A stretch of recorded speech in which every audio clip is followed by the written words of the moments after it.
Okay, so may kabig ito pakanan o pakaliwa. So kung papansinin nyo, yun yung goma oh. Yan. So, yan. Nakalabas ng konti. Okay, tingnan natin sa kabila.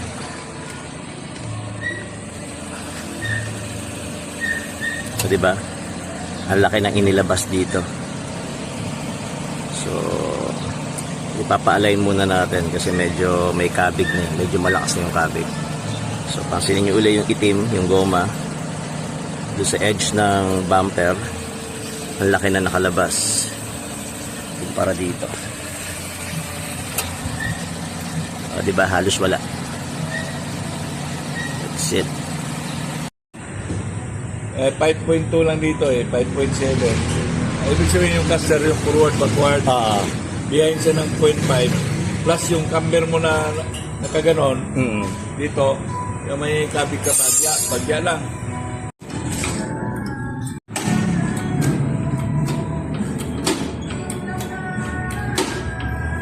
After camper, pumasok na.